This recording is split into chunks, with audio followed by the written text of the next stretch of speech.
Good morning and Jain student, welcome again. Now today we discuss class 10th chapter 7th outcomes of democracy. In this video we discuss some important question of this chapter. Now your first question, what is transparency in a democracy? ये question आपका 2014 and 15 में आया है, बहुत ही important question है. Democracy ensure that decision making will be based on norms and procedure. Every citizen has right and means to examine the process of decision making, and this is known as transparency.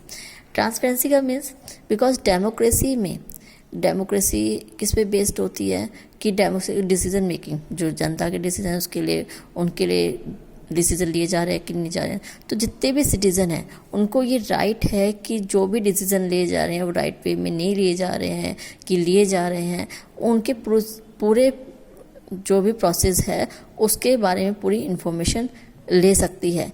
इसी को transparency बोला जाता है.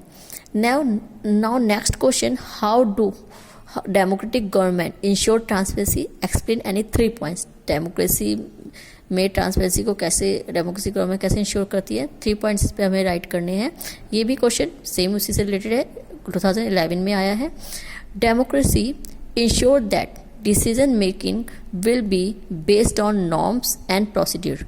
सो citizen who wants to know if a decision was taken through the correct procedure can find out as democracy guarantee to the citizen the right and the means of examine the process of decision making. Same answer हो गया, long में ही आया हुआ ये 3 marks में. In a democracy, people have the right to choose their rulers and people will have control over them. क्योंकि democracy में people के हैंड में राइट रहता है कि वो अपने जो भी अपने रिप्रेजेंटेटिव है उसको चूज़ करें, ठीक है, और उनको हटा भी सकते हैं. Whenever possible and necessary citizen should be able to participate in decision making that affects them all. Thus, it ensures transparency by producing a government that is accountable to the citizen and is responsive to their needs and expectation.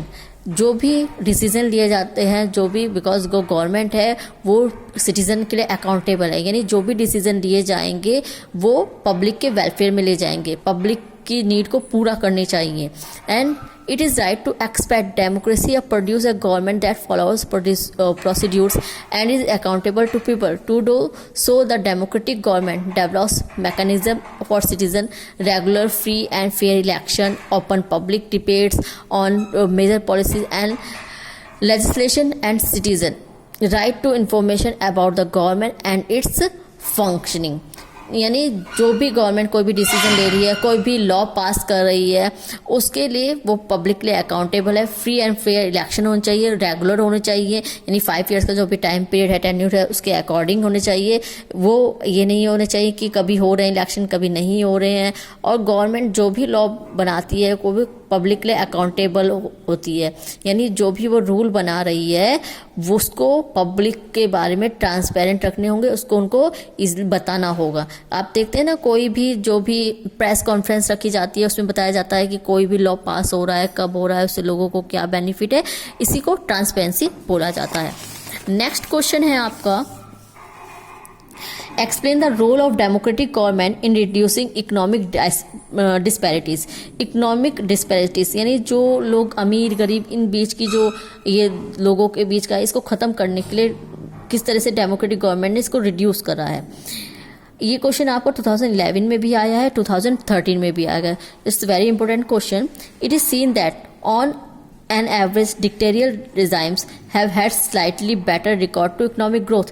अगर हम Saudi Arabia या कुछ countries के example देखते हैं अपनी book में, तो वहाँ पे क्या कहते हैं, वहाँ पे डिक्टेटरशिप होने के बाद भी वहाँ की जो इकोनॉमिक ग्रोथ है काफ़ी अच्छी थी. But when the compare their record only in poor countries there is no differences. There is enough evidence to show that within democracy there can be very high degree of inequalities. In countries like South Africa, Brazil, the top 20% of people take away more than 60% of the national income, leaving less than 3% of the bottom 20% population.